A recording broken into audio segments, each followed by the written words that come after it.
Sebelum lanjut, jangan lupa like, komen dan subscribe. Kembalinya Dewa Perang. Bab 11. Sebenarnya, Zoe sudah bangun untuk waktu yang lama, tapi dia tidak mengeluarkan suara. Dia menatap Levi dengan heran. Dia benar, keluarga Lopez sangat menginginkan saya kembali. Tapi kenapa? Jantung Zoe tersentak ke tenggorokannya ketika dia mendengar Levi meminta Harry untuk datang menjemputnya secara langsung. Harry selalu tinggi dan perkasa. Tidak pernah dalam sejuta tahun dia akan menerima lamaran Levi. Levi hanya memprovokasi dia dengan meminta dia secara pribadi mengundangnya kembali. Baik, lupakan saja kalau Harry menolak datang. Sampai jumpa. Levi menutup telepon. Kamu gila, Zoe menyenggolnya. Bagaimana kamu bisa meminta kakek untuk datang dan menjemputku? Ku bilang kita kembali sendiri dan melupakan segalanya.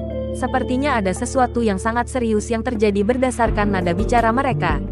Jangan, tunggu saja. 3, 2, 1. Benar saja. Ponsel Zoe berdering begitu Levi selesai menghitung mundur. Ayah sudah setuju untuk menjemput kalian. Suara tak berdaya Henry terdengar. Sekarang beri aku alamatmu, hotel kota Universitas Borman, dan nomor kamarmu. Kau tidak perlu tahu itu. Kita akan turun sendiri saat Harry tiba, kata Levi. Ini untuk mencegah Harry tidak datang. Hah, apakah kakek benar-benar datang?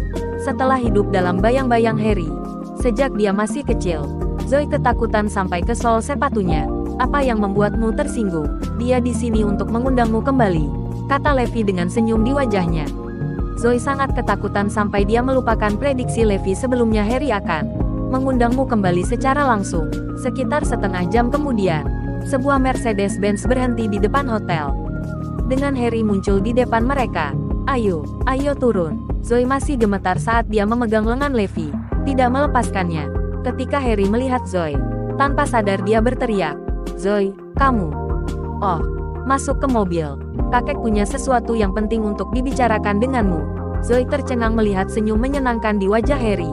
"Kapan kakek pernah tersenyum padaku?" Di dalam mobil, Harry memulai, "Aku akan turun ke bisnis." "Oke, Zoe. Bukankah kamu pernah mengerjakan proyek pengembangan Taman Ekologi Kota Barat sebelum ini? Nah, sekarang adalah kesempatanmu. Tuan Jennings dari Kementerian Konstruksi meminta Anda untuk mengajukan proposal dan menguraikan rencana kepada mereka. Kamu harus melakukan yang terbaik. Aku yakin kamu bisa melakukan ini. Maka, beberapa menit sebelum pukul 8, Zoe dan Levi yang kebingungan tiba di gedung kantor yang bertanggung jawab atas proyek ini. "Miss Lopez, Anda di sini," sapa Orlando, berdiri dan naik untuk menyambut mereka. "Apakah Miss Lopez dan pria ini suka teh atau kopi?" "Teh untukku dan kopi untuknya," kata Levi singkat sambil duduk dengan anggun. Zoe, bagaimanapun, benar-benar mencengkeram. Dia Tuan Jennings, orang yang bertanggung jawab atas manajemen Kementerian Konstruksi. Bahkan Joseph Garrison harus sujud ketika dia melihatnya. "Kenapa dia begitu sopan padaku? Apakah kamu mendengarnya? Sekarang pergi dan buat pengaturannya," kata Orlando kepada sekretarisnya. "Nona Lopez, silakan duduk," kata Orlando dengan rasa hormat kepada Zoe. "Ayo, duduk," kata Levi. Melihat dia terpaku, dia menarik Zoe untuk duduk di sampingnya. Tak lama kemudian, kopi dan teh disajikan.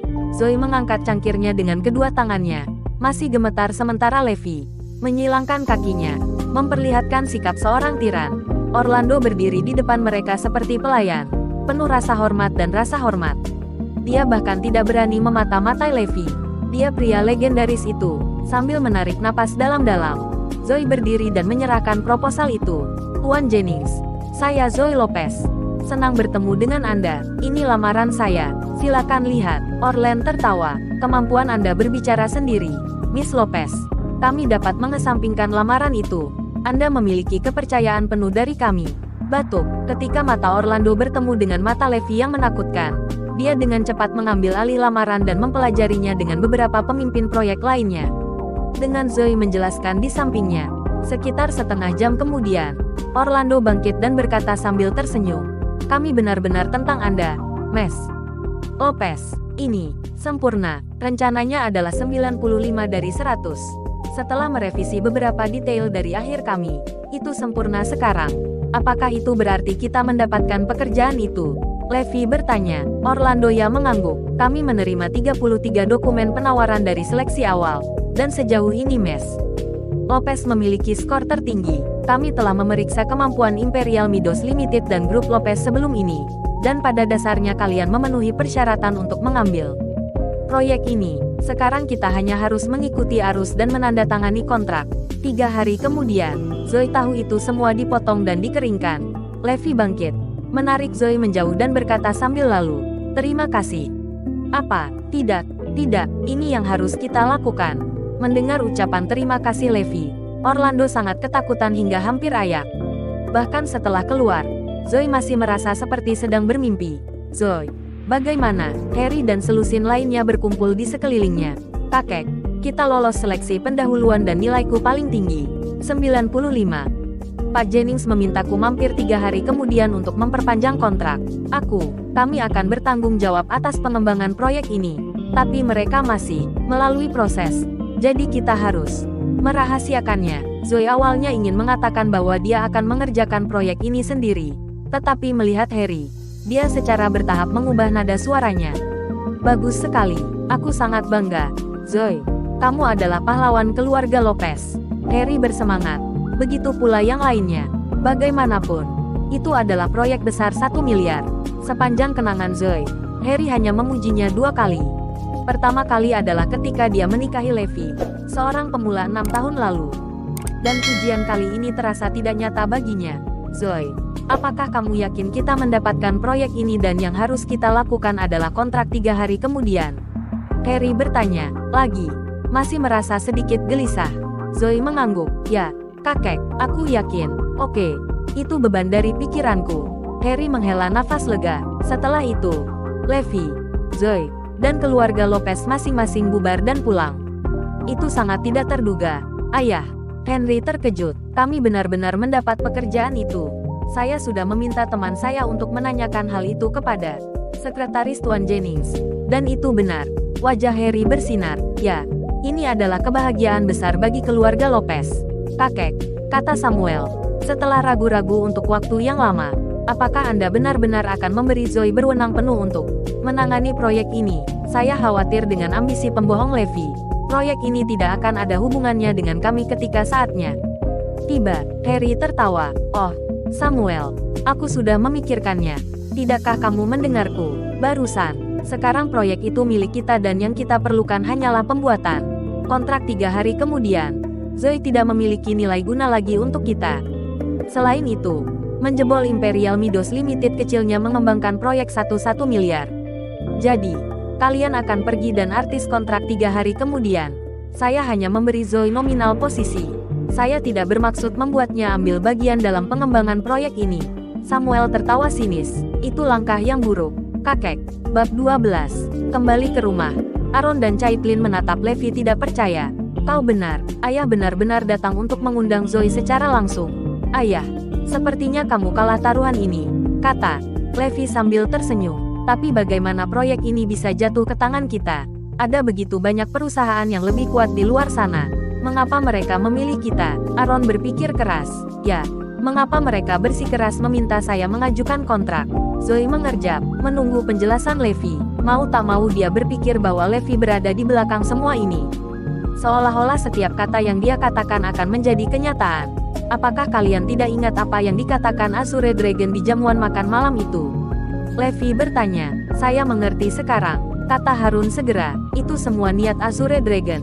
Tembakan besar benar-benar memenuhi janjinya. Maksudku, menurut kalian siapa lagi yang bisa menyuruh Tuan Jennings berkeliling?" Zoe tersenyum malu. "Kupikir Azure Dragon hanya membuat komentar biasa. Kata-kata besar harus dipenuhi." Levi berseri-seri. "Astaga, keluargaku akan pergi melalui atap jadi kami mengambil alih proyek ini. Masak hidangan terbaikmu, Caitlin. Ini perayaan," kata Aaron. Mungkin karena suasana hati mereka yang baik, Levi terlihat jauh lebih menyenangkan di mata pasangan itu. "Jangan khawatir mencari pekerjaan, Levi," kata Zoe. "Tetaplah bersamaku. Tentu, aku akan memastikan untuk membantumu dengan baik." 3 hari kemudian, Levi dan Zoe cocok, siap untuk pergi dan menyusun kontrak. "Levi, kurasa aku harus memberi tahu kakek. Bagaimanapun juga, mereka sangat tertekan hal ini," kata Zoe. "Kurasa itu tidak perlu, lagi pula ini bukan urusan mereka," kata Levi. "Tetap saja, saya pikir saya harus menelepon mereka." Zoe memutar nomor Harry. Ada apa? Zoe, kakek. Aku hanya memberimu peringatan bahwa kita akan menandatangani kontrak sekarang. Oh, itu. Kakakmu dan Samuel sudah dalam perjalanan ke sana. Jadi kamu tidak perlu pergi. Jangan khawatir. Mereka akan melakukannya atas namamu. Biarkan saja masalah ini dan pergi bekerja di Imperial Midos dalam damai, kata Harry. Segera menutup telepon. Zoe sangat terkejut sehingga dia hampir menjatuhkan ponselnya. Apa itu? Kakek berkata bahwa masalah ini tidak ada hubungannya denganku dan seseorang telah pergi untuk mengembangkan kontrak atas namaku. Cibir Zoe. Darah Levi mendidih mendengarnya. Keluarga Lopez sama tak tahu malunya dengan keluarga Garrison. Jangan khawatir, tidak ada yang bisa mengambil apa yang menjadi milikmu, kata Levi dengan suara rendah.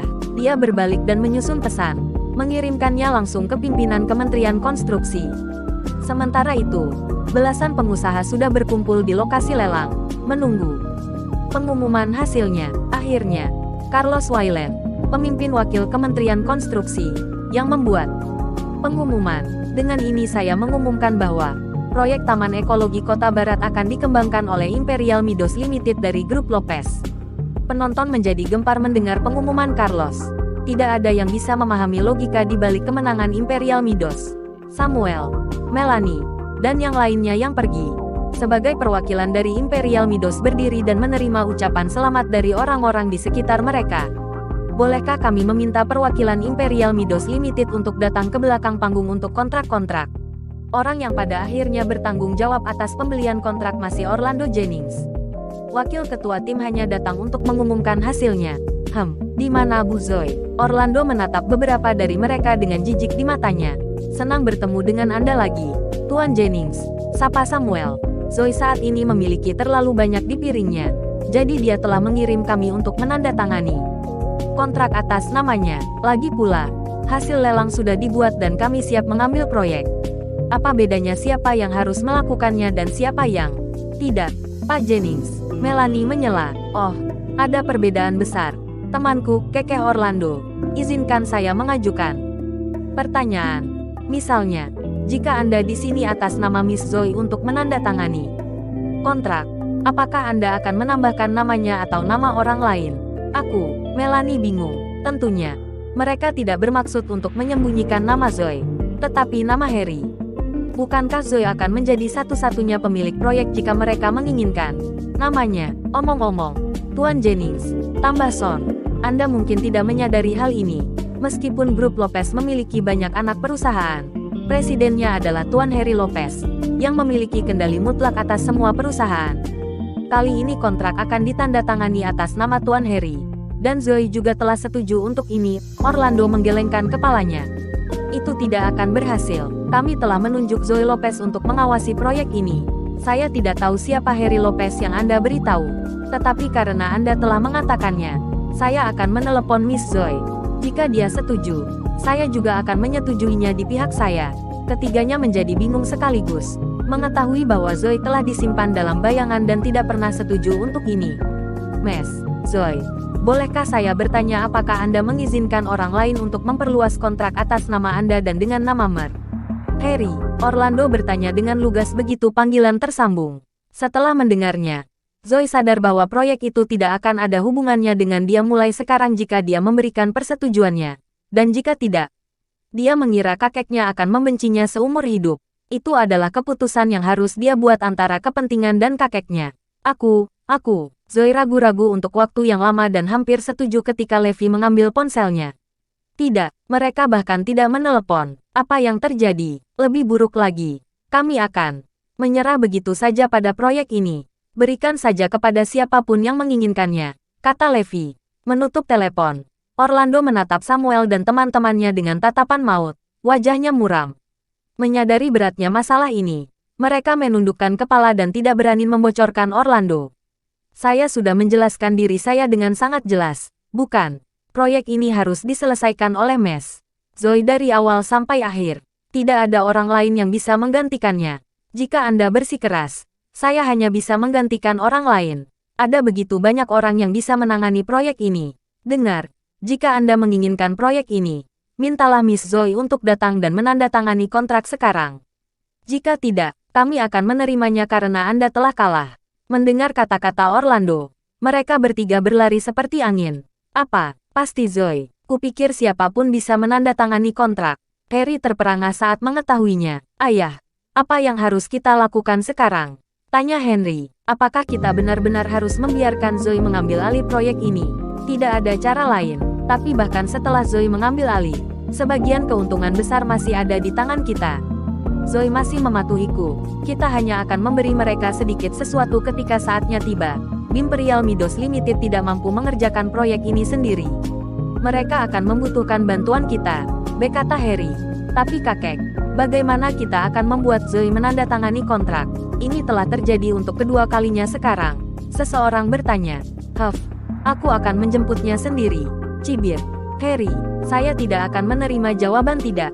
Telepon dia dulu. Setelah panggilan selesai, Levi yang menjawab. Hah, kalian tidak perlu datang. Kami sedang sibuk. Saat itu, Levi langsung menutup telepon. Bersambung.